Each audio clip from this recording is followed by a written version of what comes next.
अस्सलाम वालेकुम viewers. Doctor Ghazala Tahir, life coach, counsellor, आपके सामने एक बहुत ही इंफॉर्मेटिव वीडियो के साथ। हमने कल की जो हमारा वीडियो थी उसमें हमने डिस्कस किया था गैस लाइटनिंग को। वो पर्सन्स जो कि गैस लाइटेड होते हैं वो किस तरह से दूसरों को कंट्रोल करना चाहते हैं। पूरी डिटेल के साथ हमने उसमें कॉजेज़, उसकी डीलिंग और उसके बारे में तफसील से जाना था। उसका लिंक मैं डिस्क्रिप्शन में दूँगी।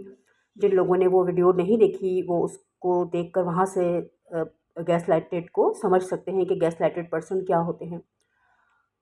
उसमें हमने बहुत डिटेल में देखा था कि ये वो लोग होते हैं जो दूसरों को अपने कंट्रोल में रखना चाहते हैं, अपनी मर्ज़ी से चलाना चाहते हैं। इनके जज़्बात और एहसासात बहुत ज़्यादा मुंतशिर होते हैं और ये उन्हीं जज़्बात और एहसासात के सहारे दूसरों की ज़िंदगी को कंट्रोल करना चाहते हैं। जब तक हम इनको इस चीज़ से रोकते नहीं हैं, हम इनको डील करना नहीं सीखते, जो डोर इन्होंने दूसरों के लिए बांध कर रखी हुई है जिससे ये दूसरों को उस डोर के साथ चलाना चाहते हैं, जब तक हम उसको काट नहीं देते तब तक के ये लोग हमारे साथ वही सलूक करते रहते हैं। टॉक्सिक पर्सन्स होते हैं जो कि हमारी लाइफ को में हमें कोई भी काम नहीं करने देते, यानी हमारी जो एबिलिटीज़ हैं उनको ज़ंग लग जाता है, हमारी सलाहियतें मुतासर होती हैं, हम अपनी ही नज़रों में गिरने लग जाते हैं।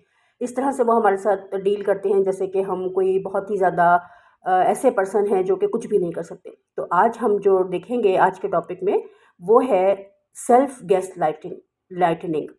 वो लोग जो कि सेल्फ गैस लाइटेड होते हैं जिसकी वजह जो है वो पास्ट एक्सपीरियंसेस हैं और क्रिटिकल इंटरनल वॉइस है उनकी, जिसकी वजह से वो अपने उनकी जो सोचें हैं वो अपने ही ख़िलाफ़ हो जाती हैं।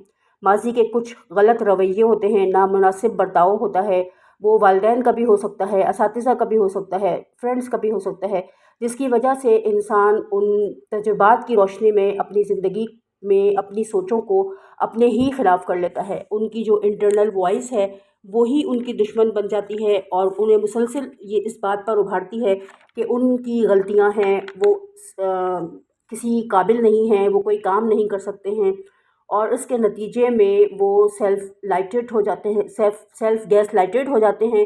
गैस लाइटेड का मतलब है कि कोई भी फीलिंग का इतना ज़्यादा, इमोशंस का इतना ज़्यादा हावी हो जाना कि वो हमारे लिए भी नुकसानदेह साबित हो और वो जैसे गैस की एक लाइट होती है वो दूर तक फैलती है, तो उसके जो असरात हैं वो दूर तक मुरतब हों, वो लोगों को भी नज़र आए, हमारा रवैया, हमारी फीलिंग्स, हमारे जज्बात लोगों को भी नज़र आने शुरू हो जाए। जो सेल्फ गैस लाइटेड पर्सन्स होते हैं उनके अंदर जो ख़ास नुमायाँ चीज़ें होती हैं वो ये होती हैं कि वो अपने आप को समझते हैं कि मैं किसी काबिल नहीं हूँ, मैं खुश नहीं रह सकता या रह सकती, हमेशा मेरा ही कसूर होता है, मैं ही गलत हूँ। अपने आप को ब्लेम करने लग जाते हैं, अपने साथ ही उनकी सोचें जो हैं वो एक तरह का लड़ने लग जाती हैं। अपने आप को वो बहुत ज़्यादा सेंसिटिव समझते हैं, हर गलती का इल्ज़ाम वो अपने ऊपर ले लेते हैं कि ये मेरी ही गलती है, मुझसे ही हुई है। हमेशा एक गिल्ट में मुब्तला रहने लगते हैं और अपनी ही सोचों के ज़रिए अपने आप को ये समझने लगते हैं कि हम हमेशा गलत हैं और हमसे ही गलतियाँ सरज़द हो, जिसकी वजह से वो मुसलसल एक गिल्ट का शिकार रहने लगते हैं। हमेशा जो है वो अपनी आप को ये समझते हैं कि हमें बहुत ज़्यादा मदद की ज़रूरत है। मुसलसल अपनी सोचों में अपने आप को कसूरवार ठहराते रहते हैं, मुतज़ाद सोचें उनके ज़हन में चलती रहती हैं। कभी वो ये समझते हैं कि मैं मुझसे ये गलती हुई है, कभी वो ये सोचते हैं कि लोग मेरी मदद नहीं करते हैं। मतलब हर लम्हे उनकी सोच जो है वो तब्दील होती रहती है। वो ये समझते हैं कि मुझे मुसलसल किसी की रहनुमाई की और मदद की ज़रूरत है, वो किसी का कांधा तलाश करते रहते हैं।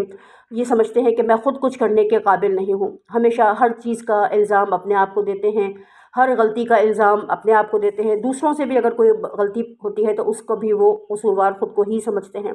एतमाद की उनके अंदर बहुत ज़्यादा कमी होती है, उनका जो सेल्फ़ कॉन्फिडेंस है वो मजरूह हो जाता है, जिसकी वजह से वो एंशियस रिलेशनशिप में चले जाते हैं और जितना ज़्यादा वो अपना उनकी जो सोचें हैं वो उनके ख़िलाफ़ होती चली जाती हैं, उतना ही ज़्यादा वो एंशियस रिलेशनशिप में चले जाते हैं। अपनी सोचों को पर उनको खुद ही भरोसा नहीं होता, अपनी सोचों को वो खुद ही काबिले एहतराम नहीं समझते हैं, अपनी रिस्पेक्ट उनकी नज़र में ख़त्म हो जाती है। मुसलसिल उलझन का शिकार रहते हैं, मुसलसिल उनके जहन में जो सोचें और ख़यालात हैं वो चलते चले जाते हैं अपने मतलब वो एक तरह से कभी वो ये समझते हैं कि मैं ओवर रिएक्ट कर रही हूँ या कर रहा हूँ, कभी वो अपनी सोचों को बहुत ज़्यादा इम्पोर्टेंट समझते हैं, कभी समझते हैं कि मेरी सोचें मेरे लिए प्रॉब्लमेटिक हैं, मैं खुद अपने लिए एक ज़हमत बन चुका हूँ, कभी वो अपने आप को ज़रूरतमंद समझते हैं, कभी वो ये समझते हैं कि मैं अटेंशन सीकिंग हूँ। यानी मुसलसल उनका ज़हन जो है वो उलझनों का और सोचों का शिकार रहता है, जिसकी वजह से उनके अंदर जो मौजूद सलाहियतें हैं वो मुतासिर होती हैं। जब भी हम नेगेटिव और क्रिटिकल थिंकिंग में होते हैं, हमारी जो सलाहियतें हैं वो मजरूह होने लगती हैं, क्योंकि हमारी जो पॉजिटिव एनर्जीज़ हैं वो ब्लॉक होने लगती हैं। एक वक्त में इंसान के जहन में एक ही तरह की एनर्जीज़ काम कर सकती हैं, या तो नेगेटिव करेंगी या फिर पॉजिटिव करेंगी। अगर हम मुसलसल नेगेटिव थिंकिंग का शिकार रहेंगे, मुसलसल नेगेटिव सोचों का हमारे जहन में एक हुजूम रहेगा, तो हम अपनी जो क्रिटिकल और पॉजिटिव सोचें हैं, पॉजिटिव थिंकिंग है, वो हमारे पास नहीं पहुंच सकेगी, और हम किसी तरह से भी क्रिएटिविटी को अपनी ज़िंदगी में शामिल नहीं कर सकते। हम मुसलसल एक बेचैनी और उलझन का शिकार रहेंगे।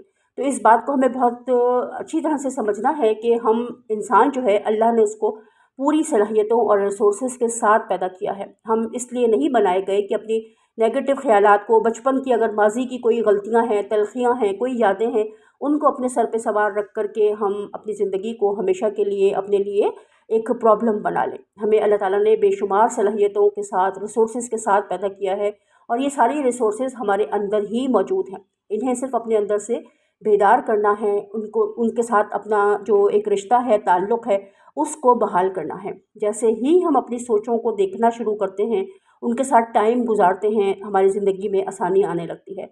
इससे बाहर निकलने का, यानी सेल्फ गैसलाइटिंग जो है, इससे बाहर निकलने का तरीका क्या है, ये बहुत इम्पॉर्टेंट है कि जब हम ये समझ लेते हैं कि किसी भी प्रॉब्लम से बाहर कैसे निकलना है, हल की तरफ कैसे देखना है।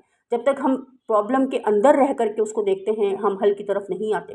जब हम किसी भी चीज़ को चैलेंज समझकर फेस करते हैं, तो हम हल की तरफ आते हैं, हमारा माइंड जो है वो सॉल्यूशन की तरफ जाता है, और हम ये समझने के काबिल होते हैं कि हमें इससे बाहर कैसे निकलना है।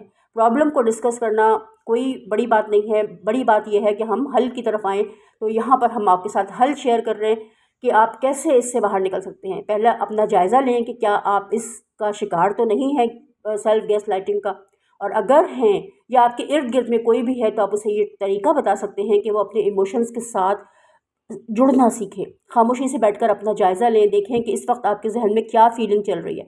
क्या आप खुश हैं इस लम्हे, गुस्से में हैं, उदास हैं? जो भी फ़ीलिंग आपके अंदर है उसको नोट करें, गौर से उसको देखें, पूरी तरह से, पूरे ध्यान से। अगर रोना आता है तो रोएं, हंसने की ज़रूरत है तो हंसें। जो भी आपको अपने साथ ताल्लुक़ है उसको बहाल करें, उस लम्हे को पूरी तरह से जिएँ। माज़ी का कोई तल्ख़ रवैया है उसको भी नोट करें, और उसमें से अपने आप को उसी फ़ीलिंग के साथ बाहर निकालें। अगर रोना आता है तो थोड़ी देर रोएं, हंसने वाली बात है तो हंसें। हंसने वाली बात पे तो कोई भी नेगेटिव थिंकिंग का शिकार नहीं होता। दुखी होने वाली, परेशान होने वाली, गुस्से वाली जो चीज़ है, उस फीलिंग का इजहार करें, किसी भी तरीके से उन फीलिंग्स को अपने बाहर निकालें। उसके बाद जो हमारे पास तरीका है वो है डीप ब्रीदिंग का। इसमें हमें क्या करना है कि कंफर्टेबल पोजीशन में पहले बैठ जाएं किसी चेयर पर, अपने हाथ और पैर अनक्रॉस करके, बिल्कुल इजी होके, गर्दन सीधी, बैकबोन सीधी हो, और उसके बाद हमें इनहेल करना है। सेकंड स्टेप में इनहेल करना है, हम 3 सेकंड का इनहेल करेंगे, और उसके बाद हम 12 सेकंड तक के होल्ड करेंगे, अपनी ब्रीथ को अंदर रखेंगे सांस, और फिर हम 4 सेकंड का एक्सहेल करेंगे। तो इस तरह से हम अपनी इस ब्रीदिंग के ज़रिए दिन में 2 दफ़ा अगर हम ये ब्रीदिंग करते हैं, तो हमारे जहन के जो खलियात हैं वो खुलने शुरू होते हैं। हमारा क्रिटिकल माइंड हमारा जो कॉर्टेक्स माइंड है वो अपना काम करना शुरू करता है। हमारी सोच के अंदर पॉजिटिविटी आती है, हम अपने आप को सही तरह से देख सकते हैं। हमारे पूरे ब्रेन को इससे ऑक्सीजन मिलती है, और जैसे जैसे ऑक्सीजन हमारे पूरे ब्रेन को मिलती है, हमारे अंदर तब्दीली आनी शुरू होती है। नेगेटिव थिंकिंग हमारे पूरे ब्रेन को की ऑक्सीजन को बंद कर देती है, उसके काम को महदूद कर देती है, उसकी सलाहियतों को रोक देती है। तो हम अपने पूरे ब्रेन को ऑक्सीजन फराहम करेंगे इस डीप ब्रीदिंग के ज़रिए। दिन में 10 मिनट से लेकर 15 मिनट तक ये एक्सरसाइज आपको 2 टाइम ज़रूर करनी है दिन में। अपने दिल और दिमाग को हम अलहदा करके सोचते हैं। हमारे दिमाग में मुसलसल सोचें चल रही होती हैं, हम अपने दिल को इस्तेमाल में ही नहीं लाते। हम ये समझते हैं कि सोचने के लिए सिर्फ दिमाग है और दिल का काम सिर्फ धड़कना है। लेकिन हम जब अपनी सोचों को अपने दिल की तरफ मुंतकिल करते हैं, मोहब्बत के साथ दुनिया को डील करना शुरू करते हैं, दिल में अपने लिए मोहब्बत करते हैं, महसूस करते हैं। सबसे पहले अपने साथ अपने मोहब्बत का हमें इजहार करना है, ख़ुद को हमें रिस्पेक्ट देनी है, اپنے آپ کو جو کرٹیکل تھنکنگ ہے، جو ہم نیگیٹو سیلف ٹاک کا شکار ہیں، اس کو بند کرنا ہے۔ دل کی اپنی انرجی کو ایکٹیویٹ کریں۔ دل محبت کے لیے ہی بنا ہے اور اس کے اندر محبت کی انرجی بے تحاشا موجود ہے۔ اس کو فیل کریں، محبت کی اس انرجی کو اپنے پورے دل کے اندر، پورے وجود کے اندر محسوس کریں۔ دل اور دماغ کو ملا کر کام کرنے کی کوشش کریں۔ دماغ کے اندر صرف فائدہ اور نقصان والی سوچیں چلتی ہیں، لیکن دل کے اندر محبت ہوتی ہے۔ دل کی انرجی، اگر محبت کی انرجی ایکٹیویٹ ہو جائے تو ہماری ساری جو پرابلمز ہیں وہ حل ہو جاتی ہیں۔ ہم محبت بانٹنے کے قابل ہو جاتے ہیں۔ جیسے ہی ہم اپنے آپ سے پہلے محبت کرتے ہیں، اس انرجی کو اپنے اندر ایکٹیویٹ کرتے ہیں، تبھی ہم دنیا کو محبت دے سکتے ہیں۔ جیسے ہی ہم بانٹنے والی جگہ پر آتے ہیں، دینے والے مقام پر آتے ہیں، ہماری الجھنیں اور ہماری پریشانیاں ختم ہونے لگتی ہیں۔ ہمیں یہ بات سمجھ آتی ہے کہ انسان جو ہے وہ اتنا محدود نہیں ہے، وہ لامحدود صلاحیتوں کا مالک ہے۔ اس کے پاس محبت کی شکل میں وہ انرجی موجود ہے جس کو کہ وہ اپنے اندر ایکٹیویٹ کر کے اگر بانٹنا شروع کر دے تو ساری دنیا اس کے کنٹرول میں ہے۔ محبت کی شکل میں ہم پوری دنیا کو اپنے کنٹرول میں کر سکتے ہیں، لیکن غصہ، نفرت، جھنجھلاہٹ، چڑچڑاہٹ، رونا، یہ چیزیں کسی کو بھی پسند نہیں آتی، اور کوئی بھی ہمارے کنٹرول میں زبردستی ہم کسی کو کنٹرول کرنا چاہیں گے، کوئی ہمارے کنٹرول میں نہیں آتا۔ لیکن اگر ہم محبت کے ساتھ لوگوں سے ڈیل کریں گے، محبت سے ان کو رکھیں گے، محبت ان کو بانٹیں گے، تو پھر لوگ بھی ہمیں محبت ہی دیں گے جواب میں۔ تو جیسے جیسے ہم اپنے دل اور دماغ کو ملا کر اس کے ساتھ ہم اپنا ایک تعلق استوار کرتے ہیں اور ہم مل کر دل اور دماغ کو ملا کر کام کرنا شروع کرتے ہیں، ہمارا انرجی لیول تبدیل ہونے لگتا ہے۔ ہمارے اندر جو بلاکیج پیدا ہو گیا تھا وہ کھلنے لگتا ہے اور ہماری زندگی آسان ہو جاتی ہے۔ بہت شکریہ آپ لوگوں کا اتنی دیر